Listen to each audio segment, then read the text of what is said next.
안녕하세요. 단독자TV의 단독자입니다.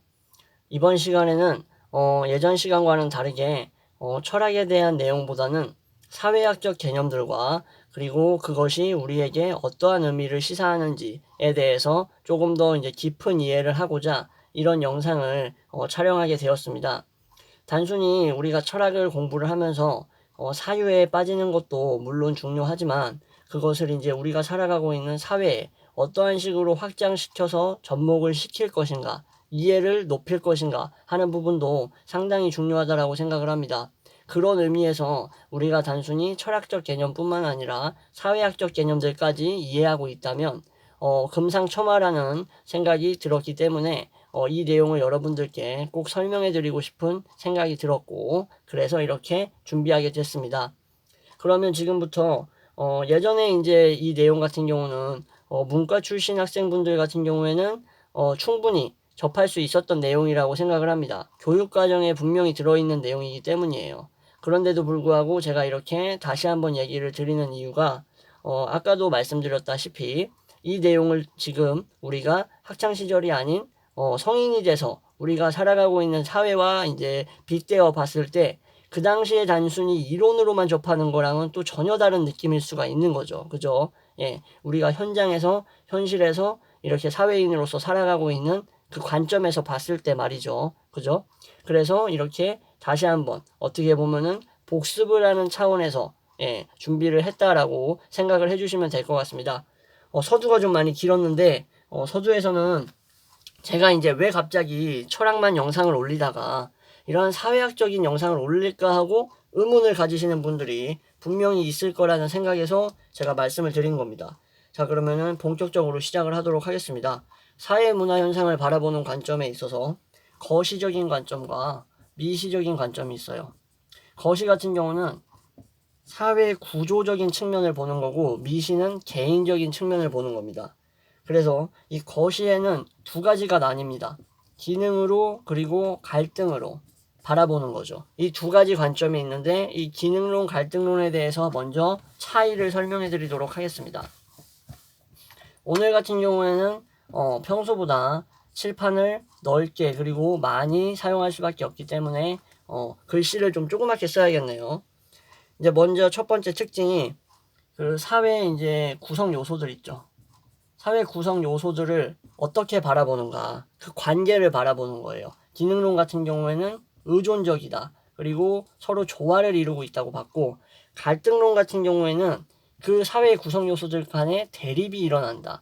그리고 투쟁이 일어난다라고 봤습니다. 그러니까 둘이 이제 관점이 전혀 다르죠. 그리고 현실을 바라보는 거.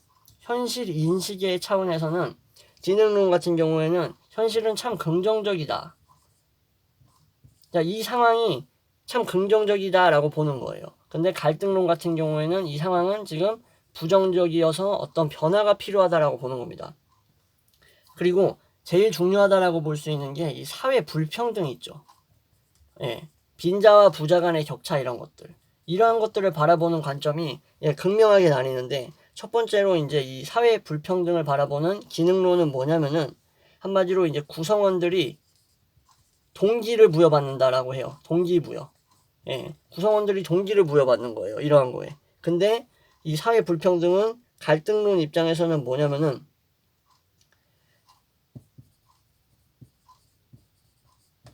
출신 배경으로 인해서 결정되는 거예요. 그래서 결국에는 이게 이제 사회적인 박탈감을 유발합니다. 네. 이렇게 출신 배경으로 인해서 사회적인 박탈감을 유발하는 그러한 요소인 거죠. 예, 사회 불평등 현상이. 그리고 나서 이제 사회 문제와 갈등을 바라봅니다. 그러니까 사회에 이제 문제 같은 게 있는데, 예, 수많은 문제가 있잖아요. 사회에. 그죠? 이거는 기능론 입장에서는 병리적인 현상이에요. 병리적인 현상이라는 것은 치료하고 변화시키고 바꿔내야 되는 부분인 거예요. 예. 그래서 이러한 사회 문제는 없어져야 된다라고 보는 거죠. 예. 좋지 않은 병과 같은 거고, 갈등론에서는 이러한 사회 문제 같은 것들이 사회 발전에 기여한다라고 본 겁니다. 잘 생각을 해보셔야 돼요. 이 부분에 대해서. 어떤 사회 문제, 뭐 예를 들어서 뭐 코로나 바이러스라든가 이런 것들도 사회 문제라고 볼 수 있죠. 지금 현재. 그리고 뭐 예를 들어서 뭐 교육에 대한 문제들 또 있잖아요. 뭐 자사고 같은 거 옛날에 문제됐었던 것들 뭐 그런 것들이 한마디로 이 기능론자들의 입장에서 봤을 때는 빨리 이제 해결해야 될 어떠한 이런 질병 같은 상황인 거예요. 예, 사회가 조화롭고 의존적이고 이렇게 서로 통합돼서 돌아가는 데 있어서 이거는 병리적인 거고, 갈등론의 입장에서는 이러한 사회적인 문제들이 반드시 있어야 된다. 왜냐? 이러한 것들이 우리의 잘못된 부분, 한마디로 말해서 이러한 병든 부분들을 드러내준다라는 거예요. 예.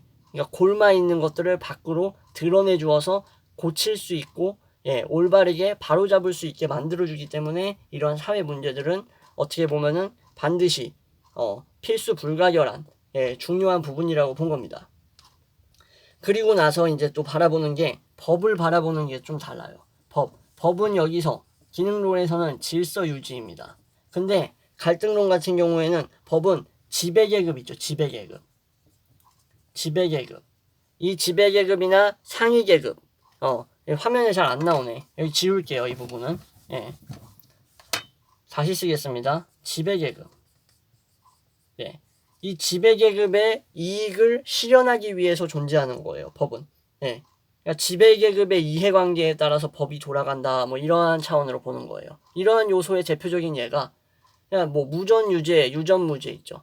그런 것들을 이제 예로 들면 될 수 있어요. 네.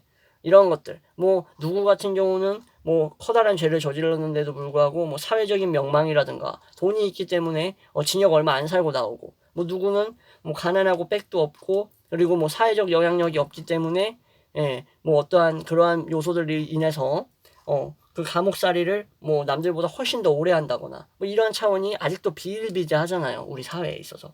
갈등론 입장에서는 이러하다라는 거죠. 법이. 네. 이렇게 이제 갈등론과 기능론에 대해서 간단하게 살펴봤습니다. 뭐 다른 식으로 또 분류하기도 해요. 뭐 하나 더 말씀드리면 이제는 뭐 사회를 바라보는 데 있어서 사회가 변하는 것은 일시적이다. 이제 기능론 같은 경우는 잠깐 이제 변화하는 거다라고 본 거고, 갈등론 같은 경우에는 이제 대립과 갈등으로 인해서 필연적으로 사회는 변해야 한다라고 보는 거. 뭐 이런 것도 있고. 근데 이제 서로가 이제 비판을 하겠죠. 비판. 네. 갈등론이 기능론자들을 비판하는 것과 기능론자들이 이제 갈등론을 비판하는 게 다르겠죠. 갈등론의 입장에서 기능론을 비판할 땐 이렇게 비판을 합니다. 이거는 너무나 이제 지배집단을 옹호하는 차원이다. 예, 지배집단 옹호다. 그리고 사회가 변함으로 인해서 발전한다라는 것을 이해 못한다. 그러니까 사회 변동 있죠. 사회 변동으로 인해서 발전을 이루는데 이거를 이제 기능론은 설명을 못한다는 거예요. 기능론이 이걸 이제 설명을 못한다.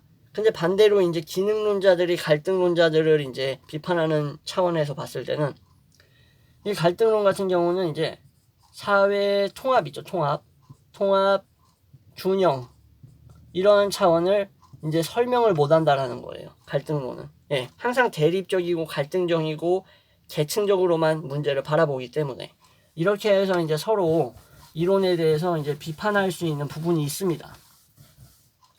자, 이게 이제 사회문화를 바라보는 이제 관점에서 거시적 관점이었고, 이제 미시적인 관점을 봐야겠죠. 개인적 측면이라 그랬죠. 미시, 개인. 여기는 이제 두 가지가 있습니다. 좀 길어요. 상징적 상호작용론. 그리고 하나는 교환이론입니다. 교환이론. 상징적 상호작용론 같은 경우는 뭐냐면은 이 사회 문화 현상이 있잖아요. 이런 것들이 한마디로 주관적으로 봐야 된다라는 거예요. 예. 그러니까 상호작용을 통해서 이제 주관적인 현상이라는 거예요. 주관적 의미적 현상. 이게 바로 상징적 상호작용론입니다. 예. 그래서 이러한 우리 인간 개개인이 갖고 있는 의식이나 상태 같은 걸 살펴봐야 된다는 거고, 교환이론 같은 경우는 좀 경제학적 논리예요. 경제인이라고 가정을 합니다. 사람을. 그래서 이윤 추구하는 존재, 합리적 존재라고 가정을 해요. 그래서 이렇게 이윤 추구와 합리적인 차원에서 인간의 모든 행위를 바라봅니다. 그러니까 행위에 일단 목적이 있겠죠. 행위 목적. 행위 목적은 이윤과 합리를 추구하는 것이다. 근데 이것도 이제 비판을 받습니다. 둘 다 비판할 점이 있겠죠. 상징적 상호작용론이 이제 교환이론에 대한 비판을 한다고 치면은 뭐라고 하냐면은 보상을 목적으로 하지 않는 행위가 있겠죠. 예, 이윤을 추구하지 않고 어떤 합리성을 추구하지 않는 행위. 예, 2차적 행위라고 부를게요. 2차적. 이런 2차적인 행위에 대해서는 설명이 안 되는 거예요. 교환이론은. 이게 한계입니다. 근데 교환이론이 이제 상징적 상호작용론에 대한 비판을 할 때 뭐라고 하냐면은 너희는 사회 구조를 간과한다. 이 말이 맞겠네요. 사회 구조를 간과하고 있다라고 얘기합니다. 너무나 너는 개인적 측면에서만 바라본다. 라고 보는 거죠. 예. 일종의 한마디로 말해서 철저한 구조주의자가 철저한 실존주의자 그러한 사람들에 대한 이제 입장을 비판하는 것과 많이 유사하게 보시면 될 것 같습니다. 예. 물론 똑같다고는 말할 수 없는데 그런 차원에서 이제 비판이라고 보시면 돼요. 예, 이렇게 해서 미시적 관점까지 살펴봤습니다. 저 같은 경우는 개인적으로 이 거시적인 관점, 기능론과 갈등론의 대립적인 이러한 관점들 있죠. 예, 둘의 차이. 이것에 이제 상당히 이제 되게 인상 깊다라고 해야 되나? 예, 이 차원을 되게 중요시 여깁니다. 네, 이 기능론과 갈등론에 있어서. 예, 물론 이거는 저의 관점이기 때문에 뭐 그냥 그렇다고만 그냥 이해해 주시면 되겠습니다.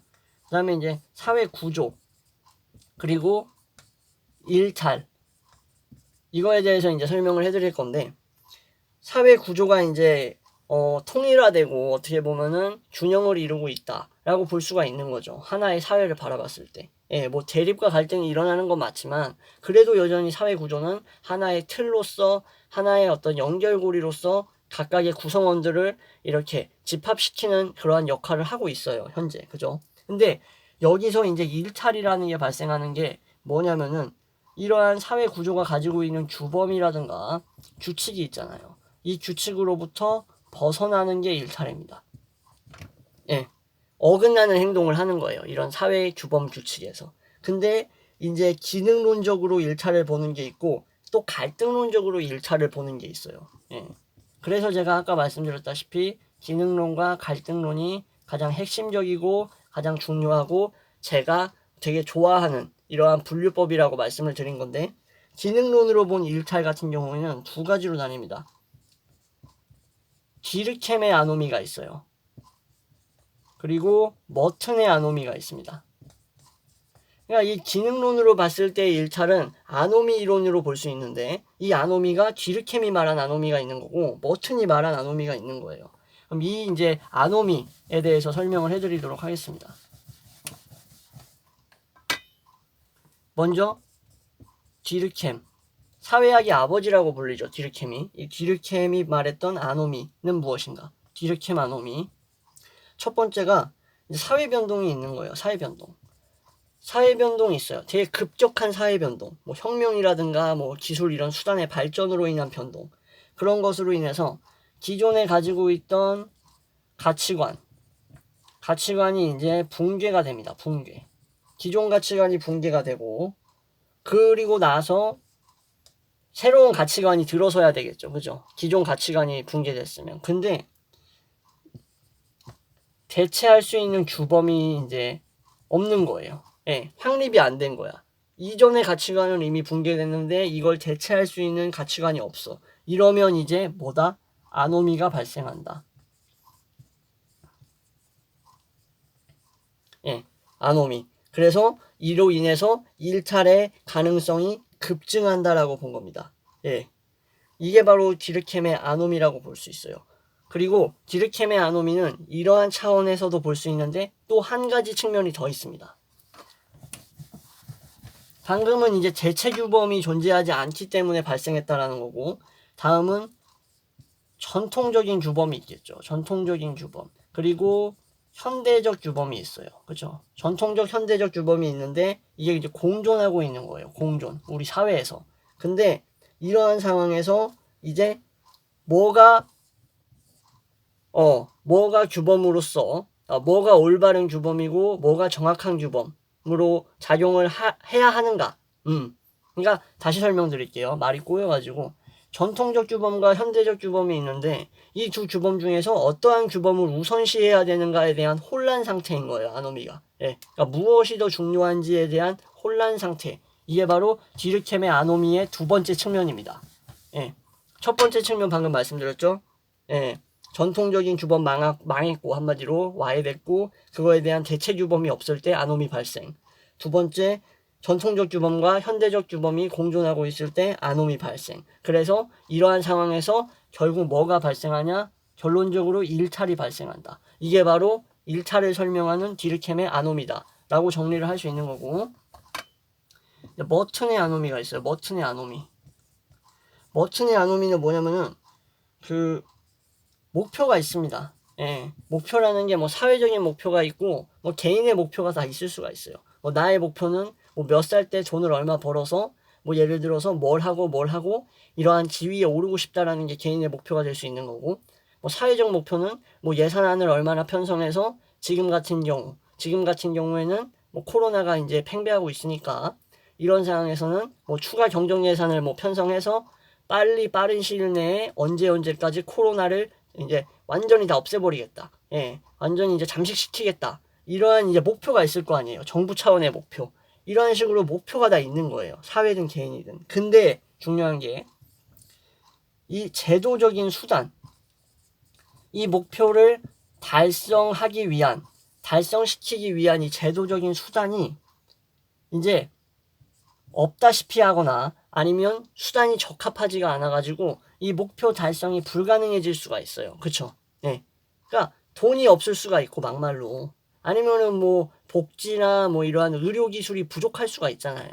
예. 뭐 다른 나라들 같은 경우에는 전염병에 대처할 만한 그러한 기술이 없을 수가 있잖아. 그게 바로 수단이잖아요. 목표가 질병 퇴치면 그 질병 퇴치라는 것을 달성하기 위해서 제도적인 수단으로서 뭐 백신이라든가 이런 의학 기술이 있어야 되는데 이게 이제 마련이 안 돼 있는 거예요. 그럴 때 이제 일탈이 발생한다는 거예요. 일탈. 예. 규범에서 벗어남. 일탈이라는 게 개인적인 일탈만 일탈이라고 말하는 게 아닌 거죠. 한마디로. 머튼의 아노미는 이겁니다. 수단이 목표를 달성하는 데 있어 적합하지 않거나 적합한 수단을 아예 가지고 있지 않는 경우, 이것에 일탈이 계속 발생을 하고 있는 건데, 그래서 이러한 식으로 이제 아노미를 두 가지로 나눠서 볼 수 있는 겁니다.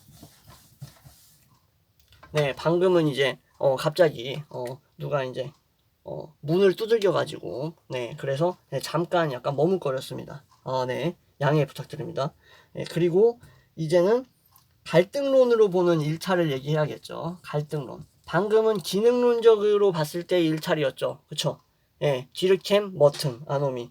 근데 갈등론 같은 경우는 이제 설명을 해드리면 그 상징적 상호작용론으로 볼 수 있는 일탈이 있어요. 아까 말씀드렸다시피 그 상징적 상호작용론, 이 차원에서 일탈을 보는 거예요. 예. 첫 번째가 뭐냐면은 차별적 교제 이론입니다. 차별적 교제 이론이라는 것은 뭐냐면은 학습 이론이라고도 불려요. 학습 이론. 네, 이렇게 지금 영상을 중간에 끊지 않고 다이렉트로 가려고 하다 보니까 뭐 영상 촬영하다가 전화 오거나 뭐 우리 집 강아지가 뭐 방문을 두들긴다거나, 예, 뭐 누가 찾아온다거나 이러한 상당한 변수들이 많습니다. 네, 그럼에도 불구하고 영상을 중간에 끊지 않기 위해서 상당히 애쓰고 있다라는 점, 양해를 부탁드리겠습니다. 어쨌든 다시 시작하면 상징적 상호작용론으로 딱 봤을 때 차별적 교제 이론이라는 게 있는 거예요. 학습 이론. 즉 A 집단이 있습니다. A 집단. A 집단이 있는데 이 집단은 어떠한 그 일탈이라고 부를 수 있는, 그러니까 사회적인 측면에서 봤을 때 일탈이라고 부를 수 있는 그러한 요인들을 많이 가지고 있는 그러한 집단이에요. 그러니까 뭐 일탈하고 있는 개인이 들어있다든지 일탈적인 규범에 대해서 어떻게 보면은 사회 구성원들이 다 학습하고 있다라든지, 그러니까 뭐 예를 들어서 뭐 조폭 집단 같은 경우 있죠. 뭐 이렇게 뭐 무슨 패거리 뭐 이런 것들. 그러한 집단들이 다 바로 이러한 일탈적인 집단이라고 볼 수 있는 거예요. 이러한 집단이나 개인들이 상호작용을 하는 거예요. 여기서 또 빠뜨린 게 있는데, 반드시 집단만 의미하는 건 아닙니다. 개인도 의미하는 거예요. 개인이거나 집단이거나 뭐 상관없어요, 둘 다. 어쨌든 중요한 거는 둘 다 일탈적인 요소를 보유하고 있는 거예요. 이 집단이나 개인은. 얘네가 뭐 어떠한 인간하고 상호작용을 하는 거예요. 서로 뭐 소통을 한다든가 만난다든가 하면서 결국 이 일탈적인 요소들 있죠. 이러한 것들을, 이 일탈적인 요소들을 얘가 배우는 거예요. 얘가 학습을 하는 거야. 서로 교류를 하면서. 한마디로 이제 뭐 겁목자극 같은 거라든가 뭐 유유상종 같은 약간 그런 느낌이 드는 건데, 결국 얘는 일탈에 대한 가치관이 아예 성립되지 않은 순수한 아이였음에도 불구하고 이러한 개인이나 이러한 집단과의 교류를 통해서 결국 얘 또한 일탈을 학습하게 되는 겁니다. 일탈을. 이게 바로 상징적 상호작용론으로 본 일탈, 즉 학습이론이라고 볼 수 있는 겁니다. 충분히 현실에서도 일어나고 있고, 제가 살아가던 그 뭐라 그래야 돼? 90년대. 90년대에도 이런 애들 참 많았어요. 상당히. 상당히 많았습니다. 그리고 이제 낙인 이론이죠. 낙인 이론 같은 경우에는 그 이제 사회의 이제 규정, 사회의 규정을 중시하는 겁니다. 그러니까 무슨 말이냐면은 일탈이라는 것은 한마디로 사회가 규정한다라는 거예요. 예를 들어 보면은 이제 뭐 누가 이제 빵을 훔쳤어요. 빵을 훔쳤는데 이 빵을 훔친 것을 이제 누군가가 너는 이제 나쁜 놈이야. 너는 나쁜 놈이고 너는 범죄자야. 라고 이제 규정을 하는 겁니다. 이제 낙인을 했어. 빵을 훔친 사람을.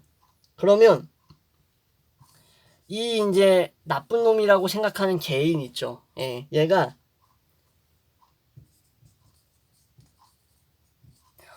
2차 일탈을 저지릅니다. 2차 일탈. 그래서 결국 빵을 훔친 것보다도 더 큰 잘못인 살인을 저지르게 되는 거예요.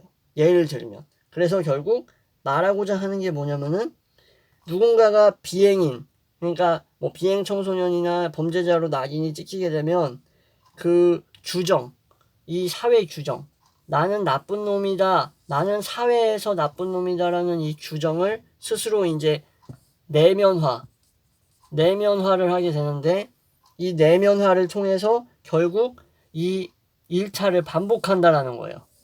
내면화에서 반복. 즉 내가 사회가 나쁘다라고 부르는 그러한 가치관을 행한 인간이다라고 스스로 생각을 하고, 그래 나는 가망이 없어 라고 단정 지은 다음에 이것을 내면화하고 반복하면서 결국 더 큰 일탈로 나아가게 만든다라는 게 바로 이 일탈 이론의 핵심, 일탈 이론이 아니지, 낙인 이론의 핵심이라고 할 수 있습니다. 네, 지금까지 사회 문화를 바라보는 관점과 그리고 일탈 이론, 뭐 아노미, 기능론, 갈등론에 대해서 설명을 드렸는데, 우리가 살아가고 있는 사회와 상당히 밀접한 측면이 있기 때문에 이번 영상 같은 경우는 이렇게 뭐 철학이나 사회에 딱히 관심이 없는 분들도 충분히 이제 유익하게 접근하실 수 있을 거라는 생각이 듭니다. 네.